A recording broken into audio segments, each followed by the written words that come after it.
Gusto yung isang sapatos. Eh, hindi ka pa nga nag-aaral eh. Haha. Hindi ka pa nag-aaral. Mag-aral ka muna. Bibilihan ka ni mama ng shoes pang school.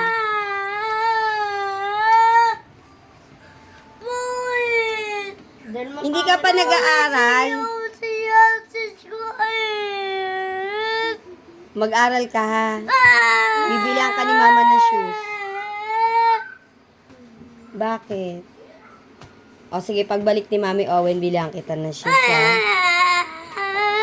O, bibilihan ka ni mama ng shoes. Gusto mo? Ayaw mo bilhan ng shoes? O sige na, bibili na nga si mama.